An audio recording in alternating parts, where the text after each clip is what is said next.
Ahoy, everybody! How's it going? I am Groovy, Lava Squirrel Medic, and welcome back to another GBHR, Groovy's Brutally Honest Reactions. And it is Ren Week, and we've already done Money Game Part 1 and 2, so you know what this video is. This is Part Trace 3. Now, I am completely, just sucked in. The last video was just a lyric video and just a bunch of little clips added in, and it might be my favorite Ren song ever. I just don't know. But I want to thank everybody that's been joining the Squirrel Army. We're getting a lot of people, so I want to say thank you and I appreciate it. Hopefully y'all can spread the word by sharing, and subscribing. We are trying to gain a lot of numbers in our ranks for the Squirrel Army because we are pushing to 100,000 by the end of the year. Are we going to make it? We shall see. We're just going to keep grinding, and it's good just to have goals. Now, the last video was talking about the system and how the rich and powerful are using inflation and scarcity and stuff like that, and is driving all sorts of things in the world. And this one, it's 9 minutes and 19 seconds long. I'm excited to get into it. Let's stop talking and let's just get right to it. So let's get our headphones on and go. It's quiet. It's a quiet one. It feels good on both. It feels good on both. And then let's go ahead and get it pulled up. So here we go. Ren Money Game Part 3. I'm going to try not to stop and talk so much during it, but, it's my channel, and the Squirrel Army likes sometimes to hear my opinions, but you may not always agree with my opinions, but I'm going to say them regardless. But let's go ahead and get into it. So are y'all ready? I'm ready. 3, 2, 1. Let's rock.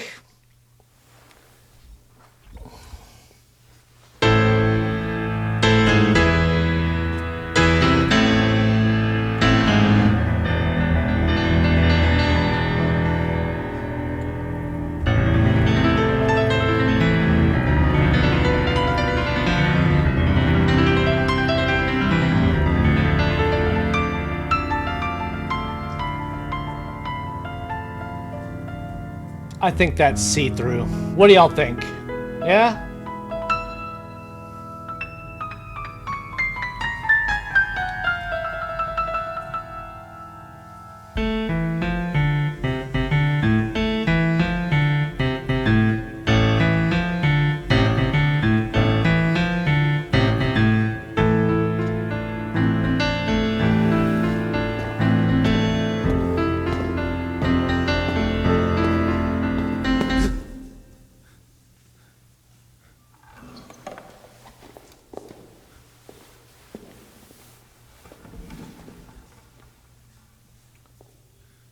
So I'm guessing that one's Ren.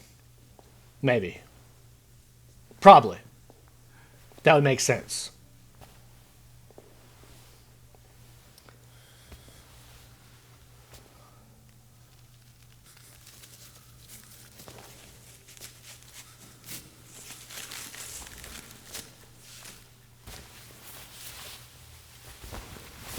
I was right. I had a 50-50 shot.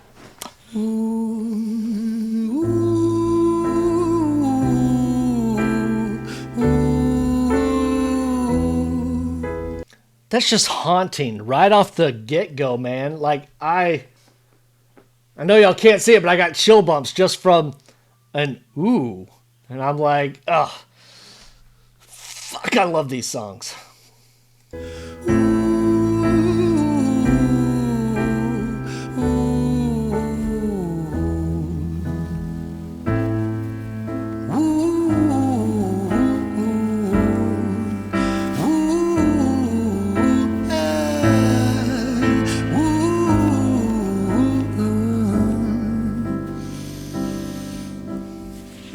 Tell you a story about a boy named Jimmy. 1 year old and his first words were mine, mine, gimme. 2 years old he was walking, 3 years old walking quickly. 4 years old he was running round the pavements of his city. 5 years old and his daddy told him, listen here son, you gotta learn to be a man. A man, he works for what he wants. 6 years old and he's reading, writing, top of the bunch. And when he's 7, his...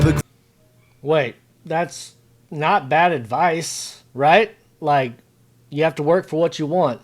And I think that's what's wrong with today's society. Nobody wants to work for what they want. They want to, like, just have it handed to them. I don't remember who said it, but there was a phrase I heard that was,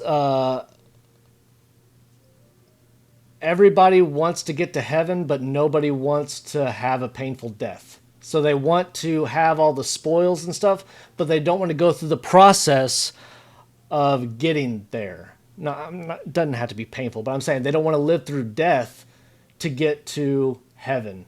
I think that's a pretty sound way of how the world is today. Like, everybody just wants everything given to them and free and, a handout and reparations. And I'm just like, just work.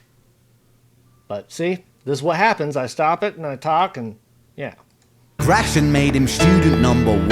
8 years old and he's praised for unusual grades. 9, his parents paid for private school to nurture the flame. 10, 11, 12, 13, he ascends and ascends. His daddy tells him, son, money is the means to all ends. 14, solving complex mathematical equations. At 15, IQ 150, still elevating.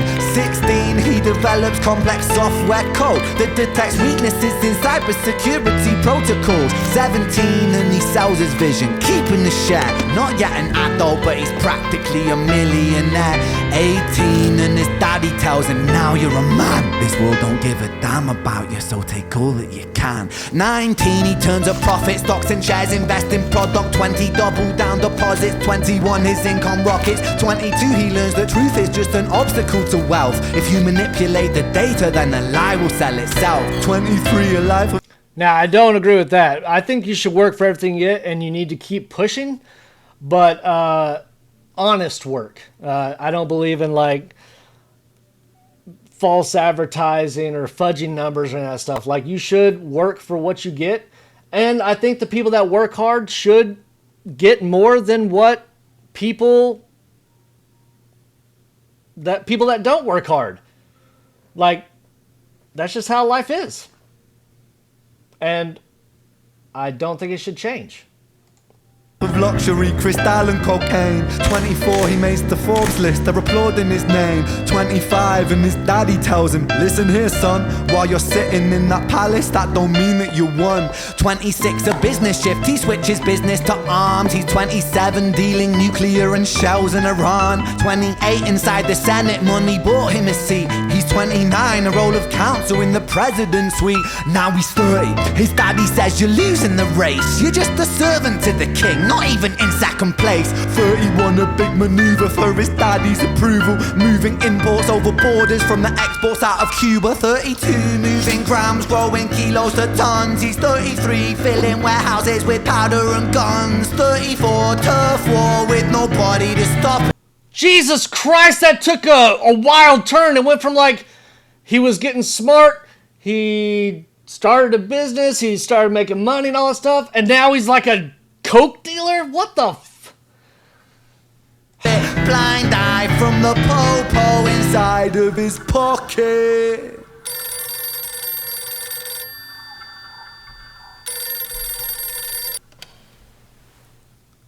"35, he gets a call. I'm sorry, son, but it's your father. Had a heart attack. I'm sorry, he's gone.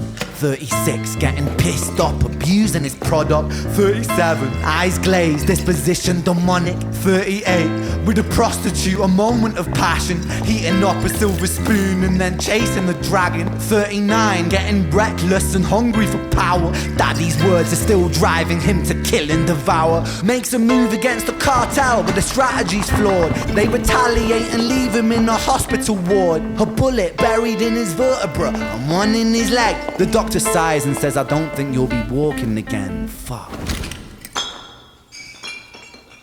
God damn.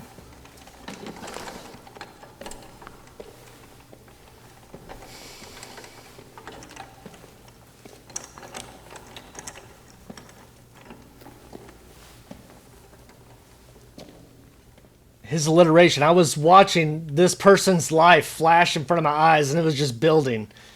Like, that's just insane.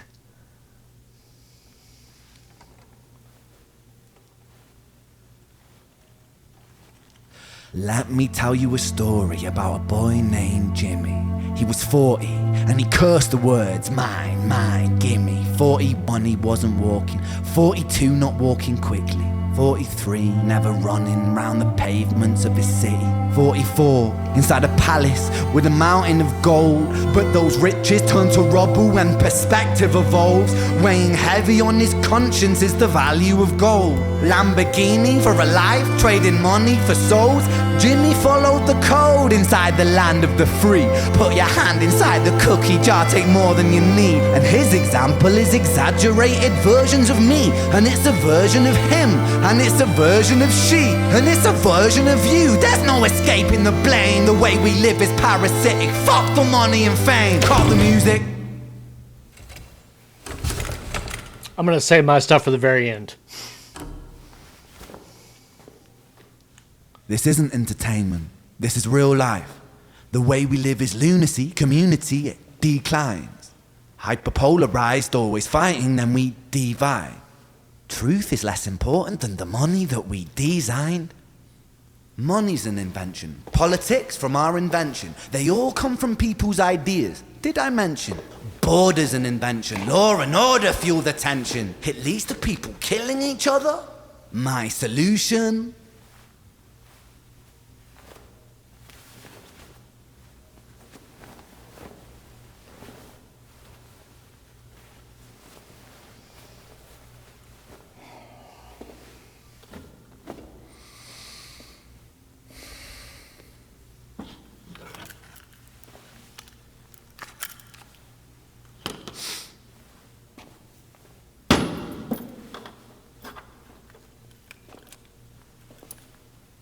Everything is subject to change. We could build utopias if individuals were taught to use their brains. But if we teach kids in schools to always be sheep and put themselves before the herd if there's more money for me, then there's no future I see where the humans survive. We're parasites inside a petri dish with cannibal minds. Mold will grow upon the surface then consumes till it dies. And our fate could be the same without this story to the wise.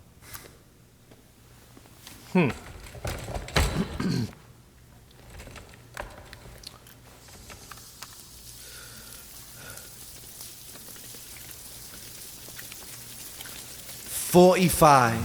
Jimmy comes home out of the rain, soaking wet upon a wheelchair, drinking again. He is everything he wants, he is fortune and fame.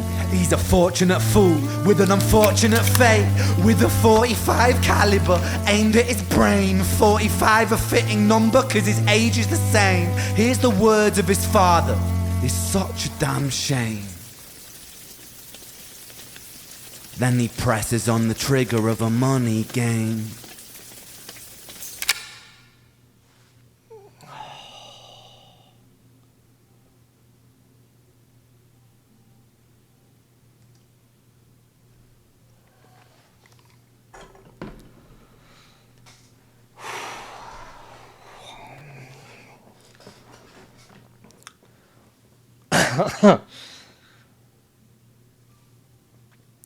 Holy fuck, man.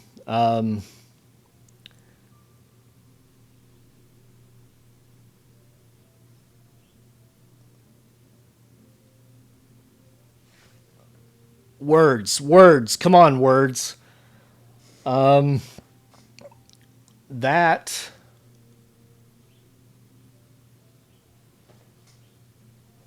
Again, following along with the story.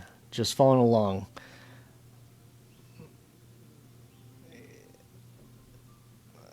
I'm trying to come up with words. It's when you look at how the story with Jimmy ended up. I think a lot of people get it twisted on what the cause of that was. It wasn't his dad telling him he needs to work hard, get smarter, money, Because let's be real, money is what makes the world go round.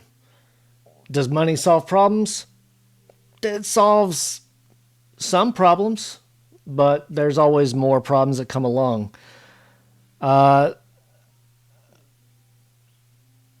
I don't think his dad taught him anything wrong. But after, like, he started doing drugs and stuff, it's the corruption of the money over time that makes it worse. What do you think stuff would have changed if when he was just like 18 to 21, if his dad just told him, like, hey, I'm proud of what you've done. I'm proud of you. Because it seems like he was just chasing his father's approval the whole time. And when I look at this, and I think that's a beautiful thing when it comes to music, where you're able to put yourself in that situation. I look at it with my daughter Devin, and things that I try to teach her and try to implement in her life and try to instill some moral code or values or something like that. I always worry if I'm not doing enough, if I'm not saying that I love her enough or not proud enough. Because yes, the money game, and greed turns into something. It can change who you are. But he should have been content and happy with what he had at a young age, and he could have grown that. But I think a lot of it had to do with selfish tendencies, greed. And I think the whole thing, he was just seeking his father's approval, which I don't think he ever got. And then that downward spiral just starts. And that is my biggest fear of anything in the world. If there is something that I was supposed to teach my daughter and something happens and I'm no longer there, and that one lesson I could have taught her, or that one example I could have shown her, would have made the difference. I know I kind of got off topic, but it just kind of hit me that way. But it was a great song, great video, great trilogy, but it does make you think. And that's how you know it's powerful music. If it just makes you stop, put yourself in a certain situation, or makes you look at yourself in that song. And for that, I thank you. I wish my daughter was here. I wish she wasn't at school right now. I'd love to give her a big hug and just tell her that I love her. But it's a good recommendation, guys. And with that, I'm going to close this out. So make sure to like, share, subscribe, do all that good stuff. All the newcomers, welcome to the Squirrel Army. But we're not done. We have more Ren to do, and people have been sending me recommendations, so we're going to be doing it all week. So hopefully y'all come along for the ride. Hopefully y'all have enjoyed this one. And hopefully you don't mind that I ranted on for a little bit longer. But I just like to let y'all into my world a little bit as well. So with that, I'm Groovy Lava Squirrel Medic, and from me to you, I love you. I thank you. And we'll see you on the next one, guys. Have a good one. Bye.